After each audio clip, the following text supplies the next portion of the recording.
If you're looking for the latest news, insight into what it means, and the sharpest opinion, there's only one station in Chicago where you can turn, and it's this one. We're AM 560, The Answer. Good morning, Dan. And in for Amy this morning, Lauren Cohn. You know her from Fox Chicago, reporter, anchor, WLS, talk show host. Happy to have her in studio today. Good to be here. Let's talk about a favorite topic of yours, Lauren. I know, Nobel Prizes in economics. One of the recipients this year, William Nordhaus of Yale. Right. I hope he doesn't run afoul of that anti-Kavanaugh crowd on campus. He is being hailed by the left, his Nobel Prize, particularly for his work in environmental economics, because he has, I don't want to say advocated, but he's certainly calculated an optimal carbon tax, about 36 cents per gallon of gasoline to deal with reducing reliance on fossil fuels. But that's only part of the story, as the left wants to report. The other part of the story is Nordhaus, his research, making it clear that the projections, mandates, goals of the UN, IPCC, the Intergovernmental Climate Change Panel they've got, as well as, the environmental extremists in this country. Nordhaus's research gives lie to all of that.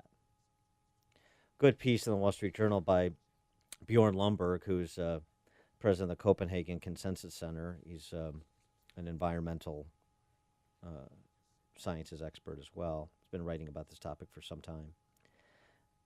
The global economy must be transformed immediately to avoid catastrophic climate change. That's the UN. They want to limit temperatures to 2.7 degrees Fahrenheit above pre-industrial levels. That's what the IPCC wants. Mr. Nordhaus's work, the economist who won the Nobel Prize, shows that is economically and practically impossible. Models reveal that to achieve the 2.7 degree goal, the world must stop all fossil fuels in less than 4 years. Yet the International Energy Agency estimates that in 2040, fossil fuels will still meet 3/4 of the world's energy needs, even were the Paris Accord, from which the United States withdrew in Trump's infinite wisdom, even were that accord fully implemented. It's absurd and obscene and would be catastrophic to, mankind.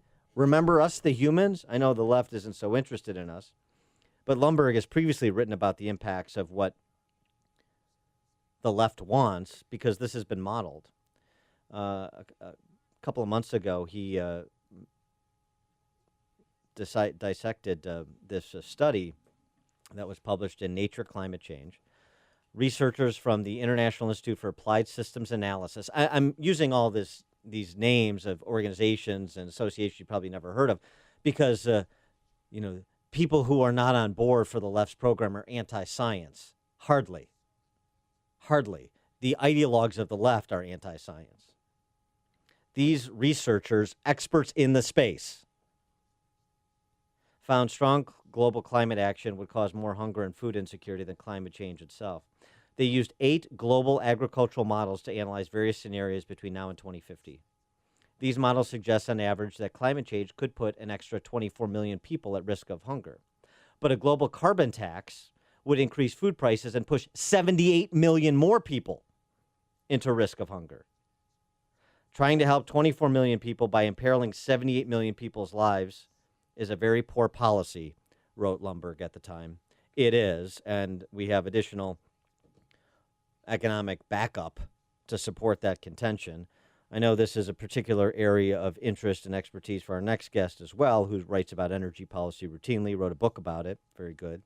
Stephen Moore, Wall Street Journal columnist, chief economist for CNN. Steve, thanks for joining us. Appreciate it. Hey, guys. Good morning. And by the way, my mentor, of course, as you know, Dan, was the great economist who did deserve a Nobel Prize, Julian Simon, yes, from the University of Illinois, who we all now describe as a doomslayer, because he proved 40 years ago that all of these apocalyptic claims by the radical environmentalists, every single one of them has been false. And so when I read the newspaper, I think it was, when did that story come out? Sunday.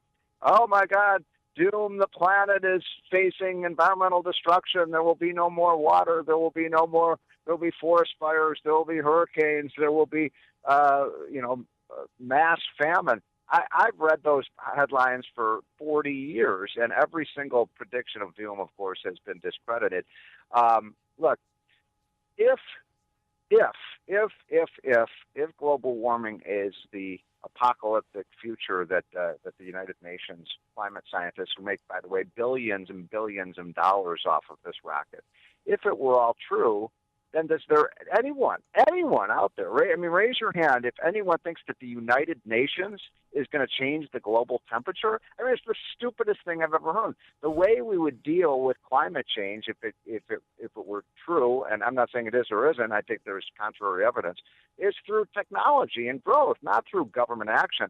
And Dan, the thing that makes me so angry about this story is, read what first they say, it's going to be global apocalypse unless we do something. And then what do they want to do? They want to basically have collective action, which is bigger government dictating every area of your life, from the kind of light bulb you put in your lamp to your flush toilet and every other area of your life, what kind of car you can drive. I mean, this would be the biggest advance for statism since Stalin was on the planet. Well, and let's emphasize one other point that I know you understand, but it should be made explicit. This is about the mob. This is about mob action in the UN, transferring wealth from industrialized, wealthy countries to less industrialized, not wealthy countries. So Dan, this is a great point you're making. So the biggest problem on the planet in terms of poor people who are desperately poor, who don't have enough food to eat and don't have a home, and are in severe poverty, is they have what we call energy poverty. They don't have energy. They don't have fossil fuels. They don't have I've been to some of these African villages. They don't have basic electricity. And so for our really, really rich billionaires like Tom Steyer to go to Africa and say you shouldn't use fossil fuels is inhumane. Of course they should use fossil fuels. That's how they're going to bring development. One of the points of our book, Dan, which I know you've read, every page of, but one of the great, I think, insights in the book is that the Industrial Revolution, which led, which was the great leap forward in terms of mankind, which has allowed, billions of people live a middle-class lifestyle, was that the Industrial Revolution was led by energy. It was an energy revolution where we moved away from using windmills and solar panels to using the steam engine and coal and oil and gas, which is what powered this incredible society we have today. And the idea we're going to move back to a pre-industrial age form of energy would mean that we're all going back to the Stone Age, folks. Well, this to me, Stephen, is don't think, we're going to think for you, therefore you're dependent on us for all your thoughts and actions. And that's scary to me. Well, what scares me is that this is, to me, the conversation is don't think, we're going to think for you, therefore you're going to be dependent on government, and then we have all control. Well, exactly. This would be the biggest lurch forward for, by the way, it's not just national government, it's basically global government. You're going to have these bureaucrats in Brussels tell you, how to live your life and what kind of car you can drive, every aspect of your life. Because energy is the master resource. Everything that we have, the telephone I'm talking into, the computer, that you're tapping on, the breakfast you have, the dinner you're going to have, the chair you're sitting on, everything is derivative of energy. If you want to destroy a society, take away their energy sources, and that's sort of the bottom line here. The idea, like California and a lot of these environmentalists, go to 100% renewable energy. I mean, you want to talk about energy poverty? We'd live like African tribes do. Switching gears, talking a little bit domestically and beyond energy, the good news numbers on unemployment again last week, generally speaking, although I'm not sure what they necessarily mean, and the sort of continuing, seemingly seemingly, although I say this with much trepidation, unwinding of a decade of easy money by the Fed. Where do you see economic growth and the continued job creation and, importantly, wage increases in the next quarter or two? So last week, it was kind of overshadowed, obviously, by the Kavanaugh nomination process. But last week might have been the single best week for Trump, which is saying a lot, given how well the economy is doing. But economically, the news that came out last week was just one day after another incredibly good news. It started on Monday with the announcement of the trade deal with Canada and Mexico, which is a fantastic thing. It means North America will retain its free trade zone arrangement, which is good for all three countries. The second thing that happened was the next day Amazon announced it's raising its wage to $15 an hour, which is fantastic. That's 250,000 workers that are going to get a pay raise, and that's the testament to how tight the labor market is. The third thing that happened, of course, was the jobs report, where we now have the lowest unemployment rate since, I think, John and Paul were writing songs together for the Beatles. And then we've got... Glad you said writing songs, because we know from Paul they were doing other things. Young people, when I say that to young people, they're, who are the Beatles? And then these millennials, I can't stand them. And then, the best news, I thought, was, you may have seen it, guys, it was a story on A6, page A6 in the Wall Street Journal over the weekend, that they looked at what has happened to wages over the last year. And lo and behold, they found that the biggest wage gains for Americans was for those who do not have a high school degree and those in the bottom 10% of income. They had 5% increase in their wages. That's like the first time that's happened in 40 years. Amazing, And by the way, the left kept saying, "Oh, these are just tax cuts for the rich people." No, the people at the bottom had the biggest gains. So it's just good news. And by the way, I don't think that the Fed is going to be able to stop this expansion. I'm kind of ambivalent about whether the Fed should be raising rates. I don't see really any signs of inflation out there. I know gas prices are rising. I'm a little concerned about that.